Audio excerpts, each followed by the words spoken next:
everyone for joining us tonight.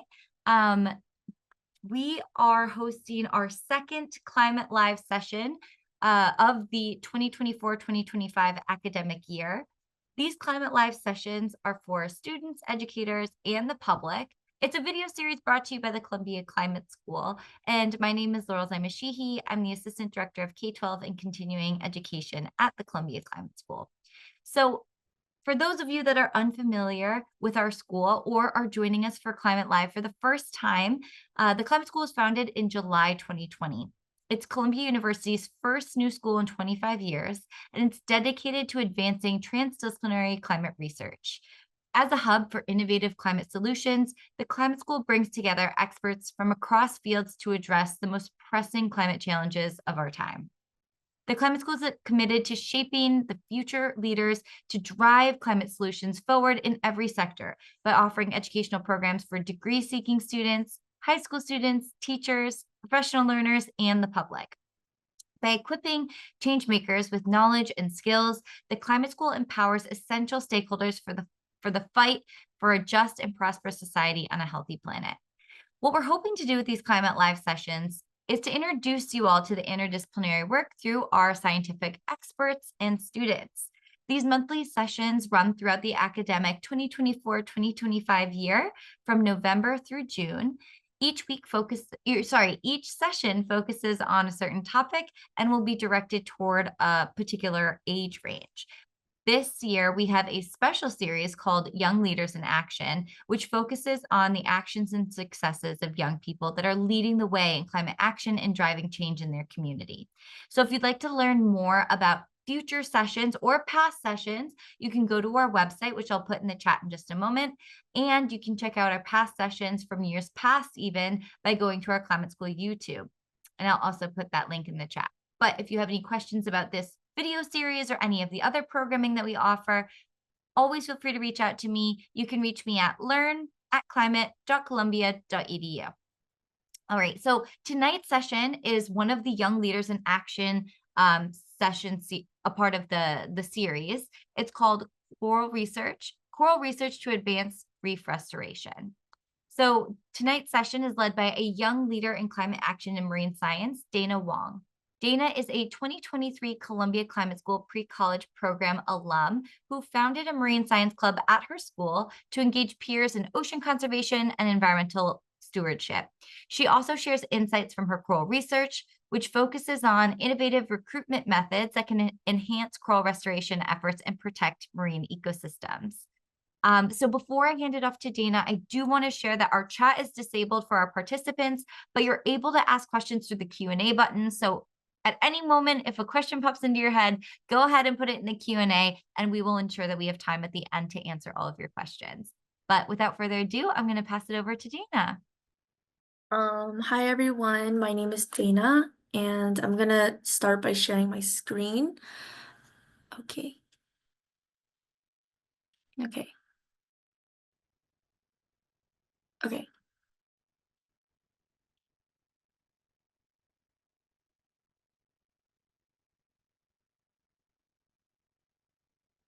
Okay.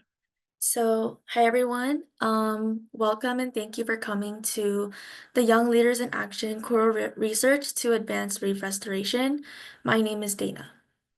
Throughout this presentation, I'm going to be talking a little bit about myself and the Columbia Climate School pre-college program that I went last summer. And I'm going to be talking a bit about my club that I made at school, as well as some of the research that I did throughout my past academic years. To explain a little bit about myself, my name is Dana, and I currently attend Bergen County Academies, which is a magnet school in New Jersey, and I'm currently a senior. So, I've always been pretty interested in corals, but I was really initially hooked at them due to their artistic diversity, and I really just loved looking at pictures of the ocean, particularly corals, which are surrounded by a diverse group of fish.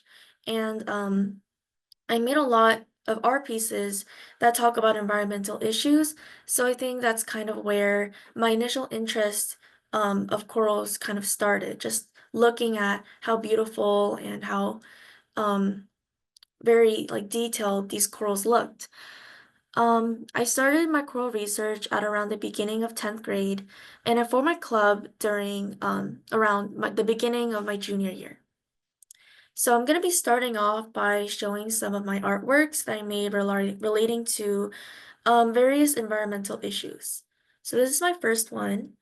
The title of this work is It's a Bit Hot, Isn't It? And this is pretty much a picture of polar bears, obviously, and they're basically taking off their fur because of climate change and global warming. And I wanted to take a more artistic and humorous approach, to get a more general audience to kind of see the impact of climate change in a different and more approachable way. This is another one that I have. This one is called Fantastic Plastic Baby. And this artwork kind of talks about the microplastic issue that has been rampant recently. And kind of as I've seen on the news regarding like microplastics in everyday foods and products, I started getting worried about the future generation. And this is kind of like the drawing that I created in response to that. And another one is called Creating the Cities of the Sea. And here I drew a portrait of a coral restorationist named Dr. David Bagan. And his mission is to transplant 1 million corals before he retires. So I kind of painted him like constructing like this colorless coral that he eventually becomes a very colorful, beautiful one, like the completed works in the back. And I actually sent this painting to him last summer, and it's at his lab. So it's nice that I'm able to um sort of show my work to actual people working in the field. Um so next I'm going to be talking a bit about my time at the Alaska Climate Communications and Exploration pre-college program that I went during the summer of 2023, which was last summer. So I was able to go to this program with a full scholarship, which I was really grateful for. And throughout my time there, we did a lot of things, but some things that I highlighted was learning a lot about Native American culture and speaking to many Native Americans regarding their experience in climate change and how that affected their community and also their history, and the relationship with the environment. I also got to see a lot of firsthand witnesses of climate change, especially like the melting of the icebergs. And since I live in New Jersey, sometimes I feel like climate change in general just feels something that's a bit distant from where I am. So I think going to this program really helped me and seeing a lot of this like witnesses of climate change right in front of me, and it changed a lot of my perspective on certain things. I also got to have a lot of experience in field research, particularly in peat bogs and phytoplanktons, where we actually got to take samples of them in a real river. And I had a great time listening to Dr. Dale's lectures, and Dr. Dale is a professor from the Columbia Climate School, and we learned a lot about climate communication, the government, and climate change and trade-offs. These are some pictures. We went on a lot of hikes and saw a lot of nature.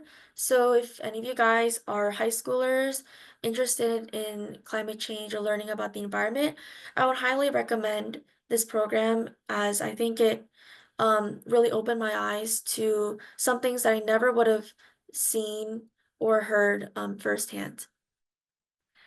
Um, so at my school, I started a choral club around the beginning of my junior year, and the mission of the club is to essentially bring marine science closer to our community and make an impact despite our distance from the sea. So currently, our club is making educational videos with Jenkins' aquarium, and this aquarium is uh, and our school sort of has like a relationship with Jenkins Aquarium where students can do research with them. So I decided it would be great if students could try to create videos, similar to this one, where mainly targets the youth regarding mainly animals that the Jenkins Aquarium houses. We're also helping maintain our school's makerspace coral tanks, and our school has a makerspace which is very nearby our school, and we recently got four coral tanks which our club is help sort of cleaning and maintaining and all that. We're also planning to maintain our own tank throughout the school year and sort of doing our own research on that. And we are also looking to do our own field research outside of school, particularly in horseshoe crab monitoring sometime during the spring. Next, I'm going to be talking a bit about my coral research. So, the title of my research is The Effect of Calcium Carbonate Containing Substrates on Coral Growth. So to give a bit of context on my research, um, when I first started searching about corals, I learned that global warming and ocean acidification caused a lot of living corals to die, and nearly 50% of them has decreased since 1950. And I also learned that the skeletons of stony corals are composed of calcium carbonate, and it's secreted by the lower portion of the polyp. And I thought since the skeletons of these corals are made out of calcium carbonate, um, what would happen if I tried to grow these corals on substrates that are made out of, sort of calcium containing substrates? So that was essentially my hypothesis. If coral reefs are exposed to calcium containing substrates, its planar area will be greater in a shorter period of time than if they weren't exposed to calcium containing substrates. So, in phase one of my experiment, um, this phase was designed to determine which calcium-containing substrate was the most beneficial for Montipora capricornis, which is a type of coral species on planar growth. So here I tested four different plugs. So here I have the control, which is a plug made using polylactic acid, PLA. And PLA is 100% biodegradable material made out of renewable, non-toxic materials such as cornstarch or sugarcane. And I also applied three different calcium carbonate substrates to these plugs. And from left to right, they're um, chicken eggshells, fish bones from farm-raised salmon, and pulverized limestone. Here is like a 3D sketch that I made of the plugs that I have here. And this is what I tested in phase one. So here's my results for my phase one study.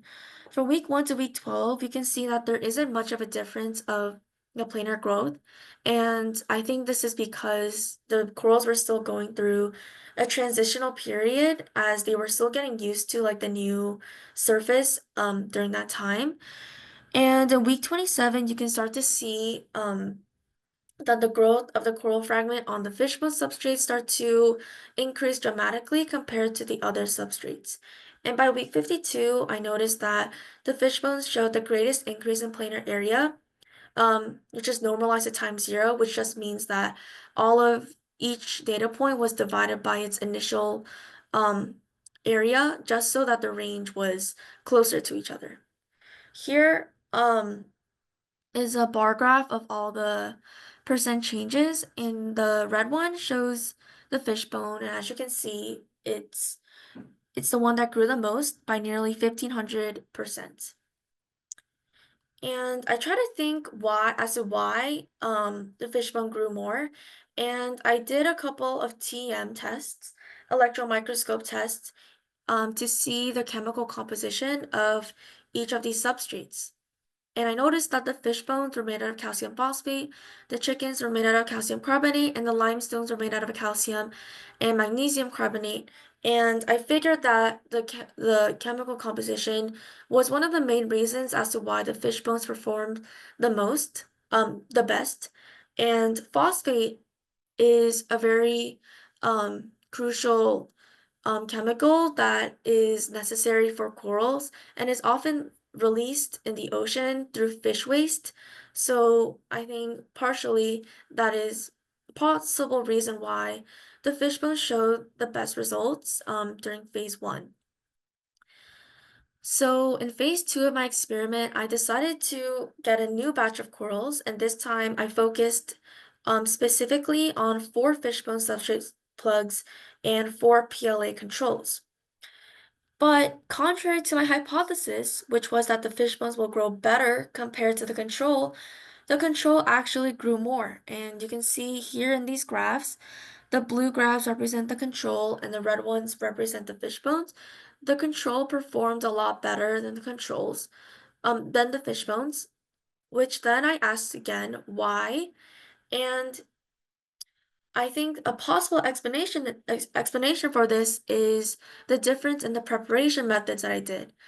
In phase two, I decided to use a blender to grind up the fishbone substrates because I wanted to save more time as I had to grind a lot more fish bones in phase two. But in phase one, I used a mortar and pestle instead. And I decided to use a scanning electron microscope to see the difference in the substrate sizes of the fish bones that I when used when using a blender for phase two versus when using a mortar and pestle during phase one. So here are some pictures in give me a second. Oh, so in image A, this here are pictures, some of the pictures of the the substrates that are grounded using mortar, while here is some substrates that were grounded using blender.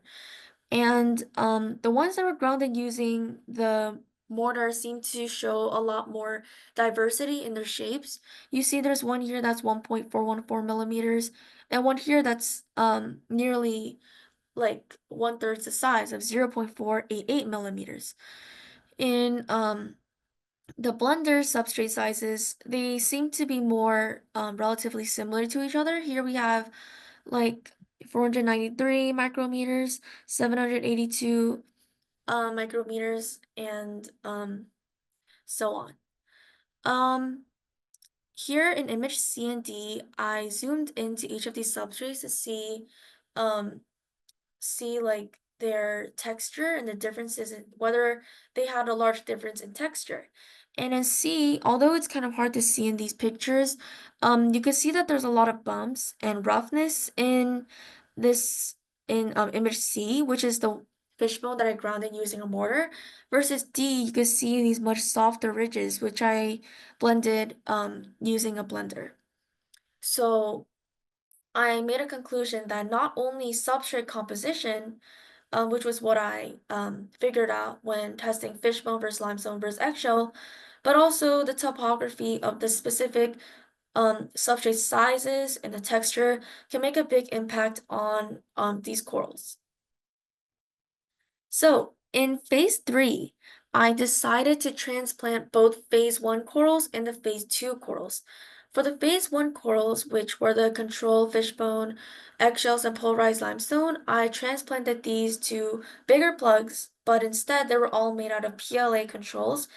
And deemed that it was necessary to test the effect of a sudden change in environment in case a coral restorationist were to test both PLA plugs and a fishbone coated PLA plugs, and I just wanted to see the effect of this sudden change and um, whether like the impact of these corals on these specific substrates would carry on to just being on the controls themselves.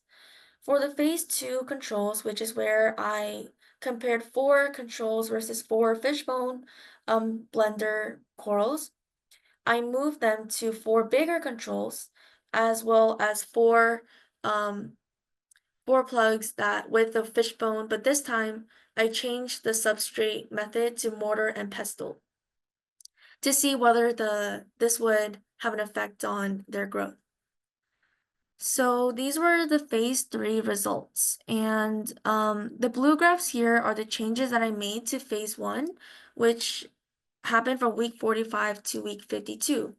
And here, I essentially compare the percent change of planar area of the control from week 52 to week 45 versus the percent change of planar area of the the corals that were now on the PLA, but they were previously on fishbone to see whether the effect of the fishbone would carry on to um, phase three. And I noticed that surprisingly the corals that were moved to fishbones, I mean that were moved to PLA that were previously on fishbones grew less than the control. The red graphs here are the changes that I made to phase two, which is where I compared four controls and four blenders, but instead I moved them to four controls and four mortar and pestle um, uh, fishbone corals. And here I noticed that I expected that the fish bones on the mortar would grow bigger, as that's what happened during phase one. But contrary to my hypothesis, the control grew more throughout from week 36 through week 27 than the fish bones that were now moved to mortar from week 36 to week 27. So, to while I learned a lot throughout the experiments, one thing that I learned was that corals are very sensitive to change, and every time I made a change to their chemical composition, or the topography of the substrate themselves, or physical transplantation of the corals going from one substrate preparation method to another, these little changes all made an impact to the coral growth.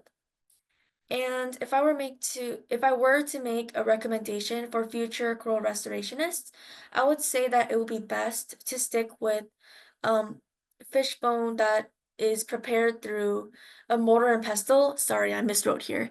A mortar and pestle from start to finish. One last thing that's interesting to note here is that in these pictures, I compare a control in A and C versus the corals that were on fishbone on from phase three in pictures B to D. In pictures B to D, which were the corals that were on the fishbones, you can see that they're a lot flatter, and the corals touch the entire base of the fishbone substrates. Meanwhile, the corals in that were just on the control had more gaps between the coral and the surface of the plug, as you can see right here. And this made me question whether possibly the corals growing on the fish bones could represent a more structurally sound base for the corals upon transplantation. As a lot of these corals in the ocean currently, while they are growing taller and bigger, there's been problems regarding calcification due to ocean acidification, which is causing them to be a lot weaker and less dense in terms of their skeleton. So I think for the next step of my study, I plan to sort of analyze their density and see whether, although the fish bones didn't grow as much in terms of their planar area, but maybe it could be that these skeletons are more focused on building their density more than kind of covering more ground instead. And that's pretty much it for my presentation. Thank you everyone for listening. If you have any questions, you can ask throughout the Q&A and also my email, which is written here. Yeah, so that's pretty much it. Thank you so much for sharing, Dana. Ooh. Thank you. This was incredible, and it's such a thorough research project that you conducted. I'm curious how, like, what's the time span that you were working across? Has this been across multiple years? Um, so for I think it's been like exactly around 1 year. I started testing them at around August 31st, 2023, and then I stopped around September of this year. So it's around 1 full year of testing. But if you include like preparing all the materials and thinking and like brainstorming about the project, I'd say it was around like 2 years since I started around the beginning of my sophomore year. Wow. Yes. Someone also just asked, how long did the testing take? It sounded like a full year of testing, which is Amazing. And who was your partner that you worked with? I assume that some of the equipment that you used was through an institution. Yeah, so like I mentioned briefly a bit in my club, but our school sort of has like a relationship with Jenkins's Aquarium, which is down by the Jersey Shore. And Mm. um basically, I was able to get data from them and they helped me sort of measure like the corals themselves weekly. And I got a data from like a shared Google Sheet and I sort of like analyzed this data and put this in graphs and things like that. But I didn't really have a partner throughout all this, but they were like sort of like the main institution that sort of helped me throughout the project. Wow. It's great to partner with an institution that has resources, but I am astounded that you didn't have a partner working with you on this because it is a ton of work. I'm very impressed. We have Thank a you. few questions in the chat already, Mhm. but continue populating. And I'm sure Sarah and I have a bunch of questions that we'd love to ask too. So someone asked, what were the fish bones? I believe the question is maybe what species of fish Mhm. were used for the bones? Oh, so I used farmed salmon fish bones that I just got from the supermarket. I think I read from like a reading when I was trying to like make this project that these fish bones had a lot of a lot of percent of calcium, which was why I chose salmon specifically. Got it. Um, okay, we have a question. Um, can you share more info about the coral tank in the classroom? Perhaps like about how you were able to set it up and source the coral and get the materials. Um, so this again goes back to like our school's I guess association with Jenkins's Aquarium. And I think our school specifically has been really trying to push for coral research and um, the tanks themselves, I think they were pretty much funded by our school, but the corals and all the things like that, they were sort of given to us by the aquarium. So I think it's thanks to a lot of these resources that I have through school and the aquarium that I was able to sort of start a lot and sort of involve myself in a lot of these coral restoration acts and which I'm like really grateful for. Oh, amazing. Yeah, it's wonderful that your school's been able to support as well as the Jenkins Aquarium. Um, if it's all right, I have a few more detailed questions about your research. Oh, sure. Um, so Dana, I'm wondering in the very first phase, you were testing against eggshell limestone fishbone Yeah. in the control, the PLA. Mhm. It looked to me they they were pretty similar in growth. Did you Mhm. find statistical significance between those three or those four, I guess, sample types? Um, well, in the beginning when I tested them, I only tested like one sample each, so I couldn't really find statistical significance of them. But um Yeah, so I only had like one coral for each of these samples.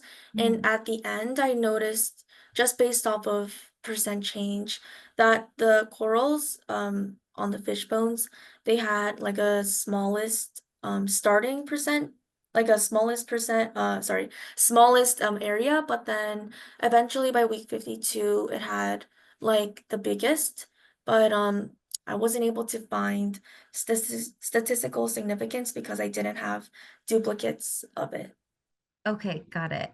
Um, and then what is the current standard practice for coral restoration when you're trying to grow on a substance? Do they use PLA directly or is there something else that they work with?